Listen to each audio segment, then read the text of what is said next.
জুমার দিন যে সুবহানাল্লাহিল আযীম ওয়া বিহামদিহি 100 বার পড়বে, সূর্য ডুবা পর্যন্ত সুযোগ আছে। সুবহানাল্লাহিল আযীম ওয়া বিহামদিহি, সুবহানাল্লাহিল আযীম মনে থাকবো। সে 1 লক্ষ নেকি পাবে, তার মা বাবা 12,000 করে পাবে।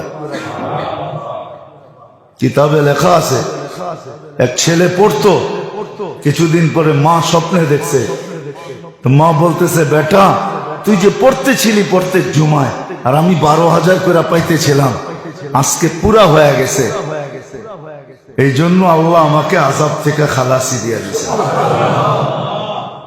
আমাদের পড়া উচিত সুবহানাল্লাহিল আযীম। মনে থাকবে? হ্যাঁ, না মনে হয় ভুলে যাবেন, লেখা রেখেন সুবহানাল্লাহিল আযীম ওয়া বিহামদিহি 100 বার, বেশি সময় লাগে না।